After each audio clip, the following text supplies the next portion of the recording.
नमस्कार बंधुरा बांगाली कुकिंग ए सबाइके स्वागत। सबाई भालो आछो, आमिও ভালো আছি।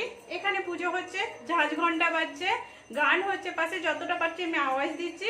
দেখুন আজকে আমি একটা রেসিপি বানাচ্ছি, দুপুরেও খেতে পারেন আর রাত্রেও ডিনারের সাথে খেতে পারেন। খুব সুন্দর রেসিপিটা, দেখতে থাকুন প্রথম থেকে পুরো শেষ অবধি।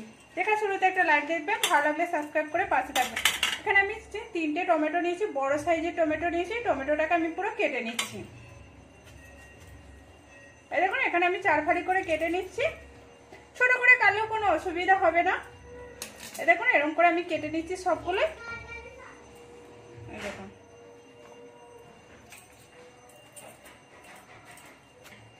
এখানে আমার টমেটোটা পুরোটা কাটা হয়ে গেছে। এবার আমি এই মিক্সারে দিয়ে কোনো কিছু মশলা দিচ্ছি না, এটা পুরো পেস্ট করে নিচ্ছি আমি। দেখুন এখানে দিয়ে আমি পুরো পেস্ট করে নিচ্ছি। পেস্ট করে আমি দেখাচ্ছি কি করব না করব। দেখুন এখানে আমার টমেটোটা পেস্ট হয়ে গেছে, আমি এটা পর সাইড করে রেখে দিচ্ছি। এখানে আমি 1 বাটি চাল নিয়েছি, যেই বাটিটাতে মানে যেই চালটা আমরা ঘরেতে বানিয়ে ভাত খাই সেই চালটাই আমি নিয়েছি। এই চালটা 1 বাটি নিয়েছি, এটা এবার আমি ধুয়ে দেখাচ্ছি। দেখুন এখানে আমার চালটা ধোয়া হয়ে গেছে আর আমি পোড়া বসিয়ে দিয়েছি, গ্যাসটা কমিয়ে রেখেছি। এবার আমি চালটার জলটা ফেলে দিয়েছি, চালটা আমি ঢেলে দিচ্ছি এর মধ্যে। ধুয়ে ভালো করে চালটা আমি ধুয়ে নিয়েছি আর পুরো চালটাতে আমি এর কোড়ার মধ্যে দিয়ে দিলাম। না তেল দিয়েছি না কিছু দিয়েছি, অল্প টাইমের মধ্যে খুব সুন্দর বানানো যায়।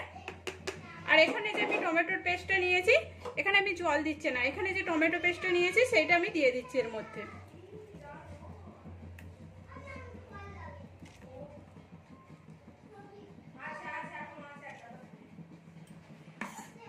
তোমাদের চুল তুলছিলে? হ্যাঁ কিরকম ফটোটা উঠেছে দেখি আগে। তুমি তো ভালো করে ঢাললে। এখন এখানে আমি টমেটোটা দিয়ে দিয়েছি চালের সাথে। এবার এটাকে আমি ভালো করে মিশিয়ে নিচ্ছি চালের সাথে, কেননা আগে মিশিয়ে নিলে তাহলে বুঝতে পারবো কতটা জল দিতে হবে না হবে। এই দেখুন টমেটোটা ভালো করে চালের সাথে মিশিয়ে নিচ্ছি। এখানে আমার মিশে গেছে। এবার আমি এখানে জল দিয়ে দেবো। এখানে আমি জলের পরিমাণটা বলে দিচ্ছি। এখানে আমি 1 বাটি চাল নিয়েছিলাম, এই বাটিটার মাপে আমি 2 বাটি জল দিয়ে দিচ্ছি। এই দেখুন এখানে আমি জল দিয়ে দিচ্ছি 2 বাটি। এখানে জলটা দিয়ে আমি একটু ঘেটে নিচ্ছি। এই দেখুন এখানে আমি ঘেটে নিয়েছি। এবার আমি এখানে একটু নুন দিয়ে দেবো, যাতে স্বাদটা ভালোভাবে আসে। আর নুনটা বেশ দিলে একটু স্বাদটা আসবে, ওই জন্য আমি একটু অল্প করে নুন দিয়ে দিচ্ছি। এখানে আমি অল্প করে নুন দিয়ে দিচ্ছি, পরে আবার নুন দিতে হবে। জলটা এবার ফুটে গেলে একটু মানে জোর গ্যাসেতে দিয়ে দিচ্ছি, জলটা ফুটতে দেবো। ফুটে গেলে তখন আমি গ্যাসটা কমিয়ে 5 মিনিটের মতো ওয়েট করব, দিয়ে ঢাকা দিয়ে দেবো। দেখুন এখানে আমার 5 মিনিট হয়ে গেছে, আমি খুলে দেখছি ভাতটা কেমন হয়েছে। এই দেখুন আমার পুরো জলটাও পুরো চালের সাথে মিশে গেছে আর ভাতটাও আমার হয়ে গেছে। এখানে আমি ভাতটা দেখাচ্ছি। এই দেখুন ভাতটা আমার পুরোটা গলে গেছে। এবার এই ভাতটাকে আমি একটা থালাতে ঢেলে নিই। ঢেলে নিয়ে বাকিটা যেটা আমি বানাবো সেটা আমি দেখাচ্ছি। দেখুন এখানে আমি ভাতটা ঢেলে নিয়েছি। এবার কড়াটাতে আমি গরম করে নিয়েছি, একটু তেল দিয়ে দিচ্ছি এর মধ্যে। 2 চামচের মতো তেল দিয়ে দিচ্ছি। তেল যদি দিতেও পারেন, বাটারও দিতে পারেন, আমি বাটার দিয়ে বানাচ্ছি না।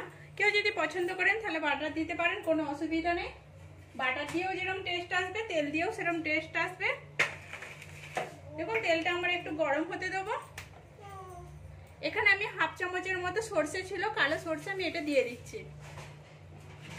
দেখুন এখানে এটা এবার গরম হচ্ছে। এবার এখানে আমি চানা ডাল দিয়েছি, 1 চামচ চানা ডাল দিয়ে দিলাম। আর একটু 1 চামচের মতো বিউলির ডাল দিয়ে দিচ্ছি, যেটা উড়দ ডাল বলে, সেটা আমি দিয়ে দিচ্ছি। এবার আমি এটাকে একটু ভেজে নেবো। দেখুন এখানে আমার ডালটা ভাজা হয়ে গেছে। এবার আমি পেঁয়াজ কুচি দিয়ে দিচ্ছি। 2টো বড় ছিল, বড় পেঁয়াজকে ছোট করে কুচিয়ে নিয়েছি। আর অনেকটা গানের আওয়াজ এসছে, আমি যতটা পাচ্ছি আওয়াজ দিচ্ছি। এবার এই পেঁয়াজটাকেও একটু হালকা করে ভেজে নেবো। এবার এখানে আমি কড়ি পাতা দিয়ে দিচ্ছি এর সাথে।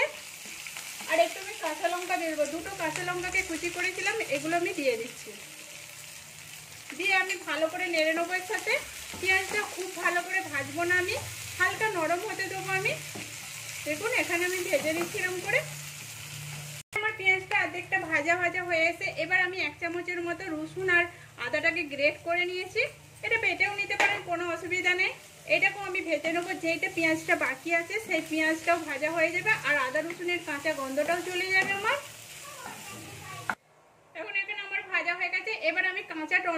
কাঁচা মটরশুঁটি দিয়ে দিচ্ছি। এটা ফ্রেশ মটরশুঁটি, মটরশুঁটির বদলেও বাদাম দিতে পারেন, বাদামটাকে ভেজে নেবে। দেখুন এখানে আমি দিয়ে দিয়েছি। এবার আমি এখানে হলদি দিয়ে দিচ্ছি অল্প করে, স্বাদটা আসার জন্য, কালারটা আসার জন্য। আর এখানে 1 চামচের মতো কাশ্মীরি লঙ্কা গুঁড়ো দিয়ে দিচ্ছি। এবার দিয়ে এখানে আমি ভালো করে নেড়ে নিচ্ছি এর সাথে একটু। এই দেখুন এখানে আমি ধনে পাউডার দিয়ে দিচ্ছি 1/2 চামচের মতো। আর এখানে সাম্বার মশলা দিয়ে দিচ্ছি। সাম্বার মশলাটা 1 চামচের মতো দিচ্ছি। এটা একটু বেশিও দিতে পারেন, কোনো অসুবিধা নেই। জোর 1.5 চামচ, আর বেশি দিতে পারবেন না। আর সাম্বার মশলাটা যদি না থাকে তাহলে গরম মশলাটা দিতে পারেন। আমার মশলাটা পুরোটা ভাজা হয়ে গেছে। এবার আমি যে ভাতটা বানিয়েছিলাম, ভাতটা আমি এবারে ঢেলে দিচ্ছি এর মধ্যে। এবারে এখানে পুরো ভাতটা ঢেলে দিলাম।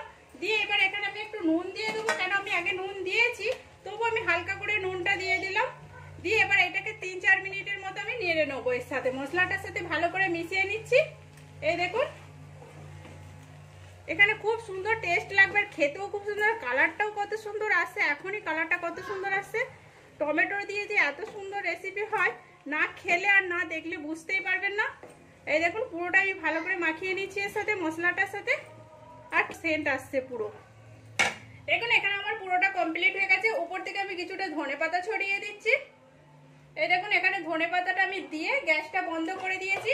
এবার এটা আমি একটু ঢাকা দিয়ে দিচ্ছি, আমি নাড়ছি না, এটা ঢাকা দিয়ে দিচ্ছি। যখন নামাবো তখন আমার পুরো ঘাটা হয়ে যাবে। এখানে আমার পুরোটা কমপ্লিট হয়ে গেছে। দেখতেও কত সুন্দর লাগছে, খেতেও খুব সুন্দর লাগবে।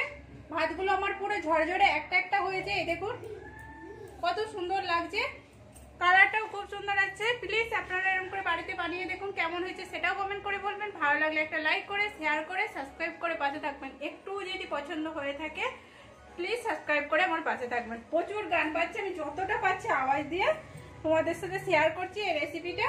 এই দেখুন